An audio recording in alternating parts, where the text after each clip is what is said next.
So this is our townmate, which I introduced you to in the last video I posted, and this is as far as we've got.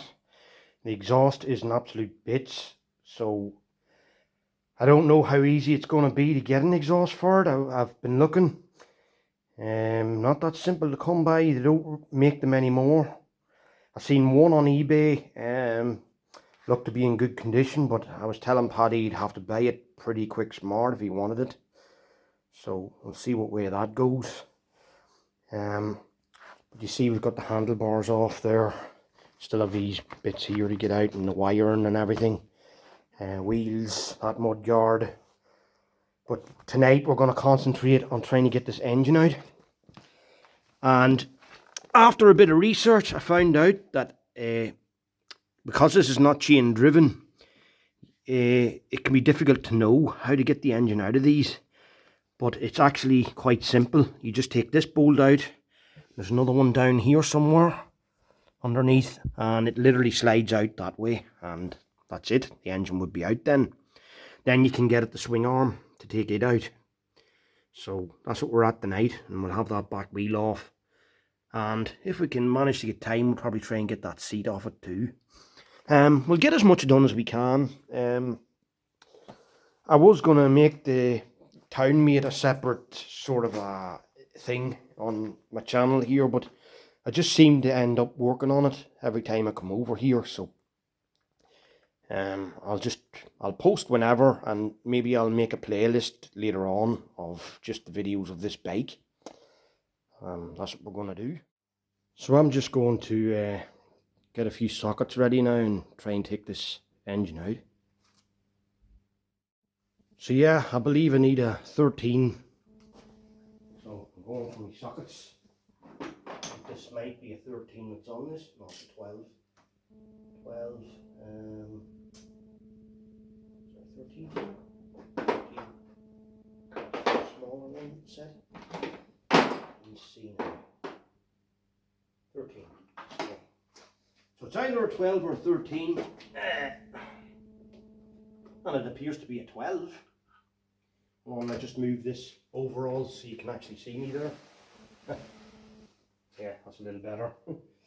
Right, do we need anything for the other side? I think we might need 12 for that side too to hold it, but we'll give it a shot here. That seems to be loosening up anyway. And now it's turning up with it. Maybe a wee set of pliers or something. Yeah, if a wee set of pliers here, I see how they work. Hopefully it's not that tight.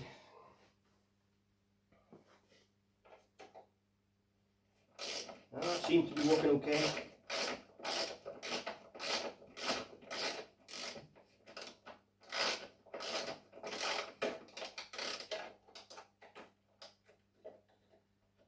Yeah, we're nearly there.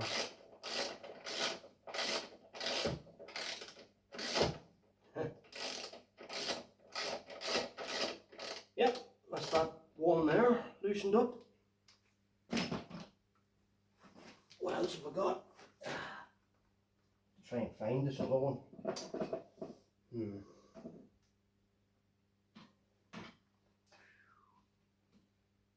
Finding that one might not be that simple. Yeah. Is it part of that? Could be attached to that brake pedal. I have to have a wee look at the other side maybe and see what we got.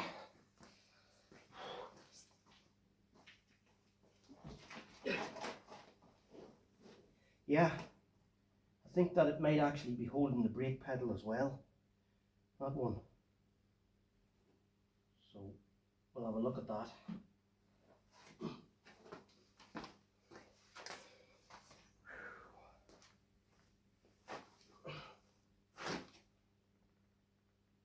I think that's exactly it.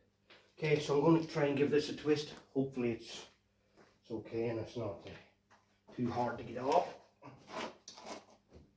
Because these old things can be stubborn, you know that. Murphy's Law.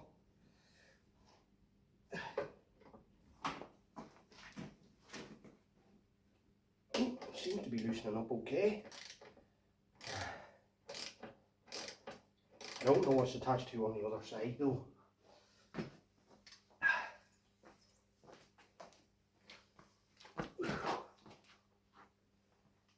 Could really do with figuring that out.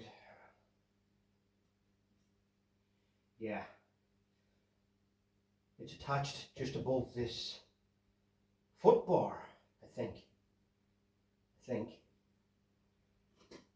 That's what it looks like anyway, so I have to get a pair of vice grips in at that to grab it. I'm only here a few minutes and the sweat's pouring off me already. Let's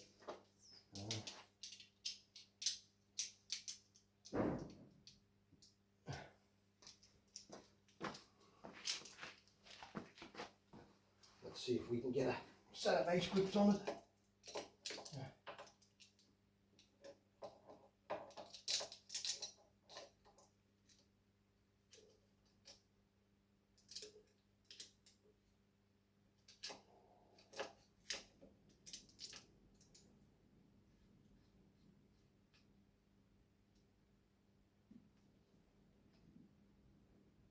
Grabbing it there. That's too loose. That's a bit better. Yeah, let's give that a shot. See how we get on.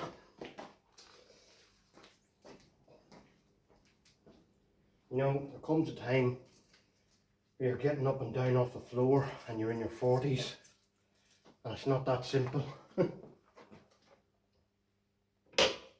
We have her. We got it.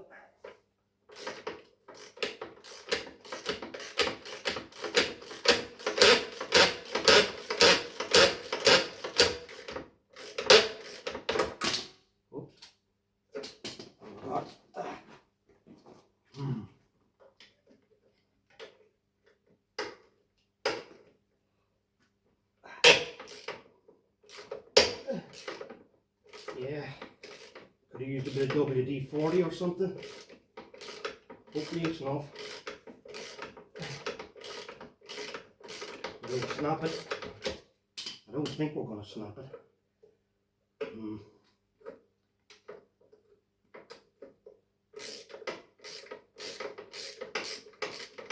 That's it. Right, engine's ready to come out. I can't film, well, maybe I can film myself cursing and swearing trying to get it off.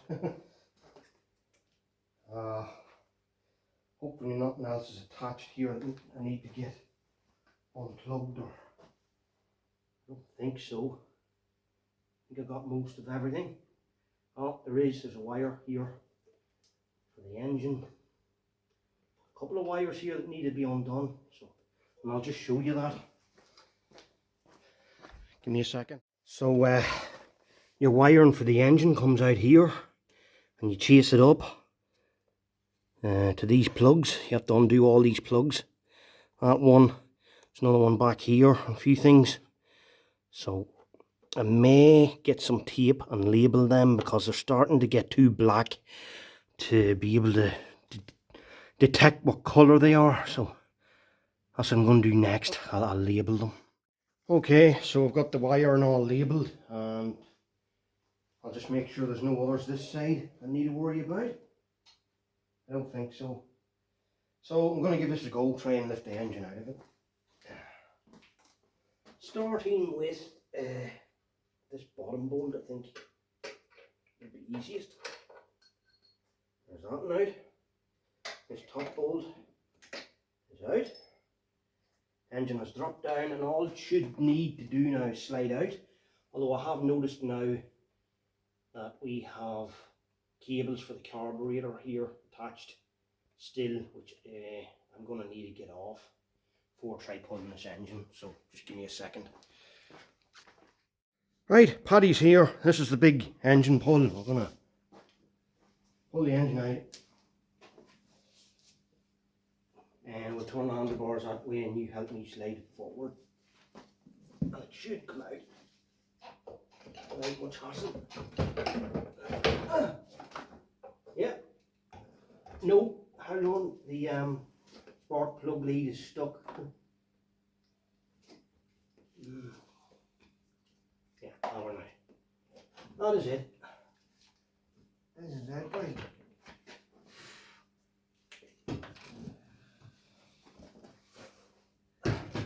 Another piece of the puzzle done. It's a legendary, didn't it?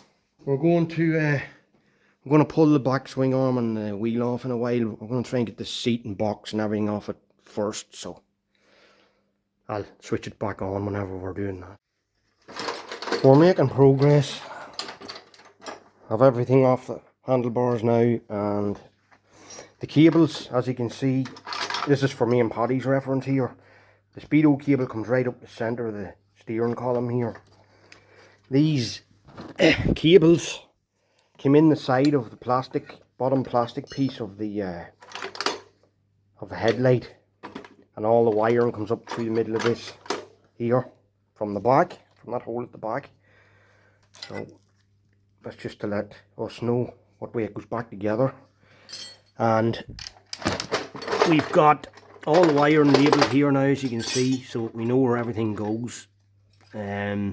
This coil, I just wanted the video where it goes. There's a little bracket here, and there's 2 screws on it, and it just screws in there. So that's all we need to know for now. So again, just for my own reference, I'm taking off the wiring here, and I'm just showing where the black box goes there. I think it's maybe a CDI box or something, and then the rectifier's beside it, so that's where that is. Yeah, we're making progress. Everything off the front end, battery out. Hold on, let me see if I can get a bit of light here. Yeah, you can see the inside of that. It's not too bad, it's not too rusty. There's no real places I think that need welding or anything for once. Have to get this seat off. We have got the back box that was fitted to it off now. We have a mudguard to straighten up because somebody must have went into the back of them at some stage or something. So that's what we're going to do now before we take this swing arm and back wheel off. Once we have all that, we've nearly got the whole bike done. I was just stuck for a couple of JAS screwdrivers today, and I didn't want to start messing with them screws because some of them are just not wanting to move. So if you have the proper screwdriver, it really helps. But that's as far as we're on now. So again, just for my own reference, we're after getting all the electrical pieces off this area. And there's this little earth cable here, and it goes just on that nut. So a little screw goes into it here. So yeah, there's the little screw. It goes into it there, and it goes into that there. So, and there's a bracket in between, little bracket that we're after taking off. That brassy coloured one over there. So that's where that goes. Well, that's me and Paddy finished for the night. Totally stripped. I'm leaving the headstock together. We're just going to send it the way it is for blasting. I'm not going to be cleaning it up by hand because it's just very time consuming. We had to leave the swing arm on because they're notorious for getting stuck on these bikes, and I just couldn't we couldn't get it off. We didn't want to snap the bolt, so we just left it there, and that's what we're going to do. We're going to just cover these holes in case any sand would get in there into the chamber. But a pretty solid frame by the looks of things. No real holes in it, major holes. There's a tiny bit here maybe, but it hasn't gone the whole way through, I don't think. The blasting will soon tell us, but it looks good. And over there you have our wee engines over here, which I have a little worry there's a bit of a leak here from the head gasket maybe, but we'll have to investigate that. And then everything else is just packed away nice where we need it to be. There's the wheels. I have to dismantle this yet. This piece has to go with it to get blasted, so, or maybe I can do it by hand actually. It's not in bad condition. Yeah, I think I'll just do that by hand, so we'll. And then we have our plastic bits which will have to be done by hand also, so guards, The rims, maybe a bit of Brillo pad will clean them up enough to look good, you know. But that's it. So until the next time when you probably see it blasted, you'll not see it till then. Got a wash, Damien, hey, and foam. I'm going to get some of that degreaser there, hey, you know, the stuff to put around it. What do you think? Maybe intact machinery, but hopefully get this straightened here. Maybe get that in, and then I might be safe for getting a wee leg put on that before we get sandblasted, wouldn't I? But Jesus Christ, Damien, she's fucking, she's a good order, like. Done well last night, thanks very much, hey. Happy with that. That's it.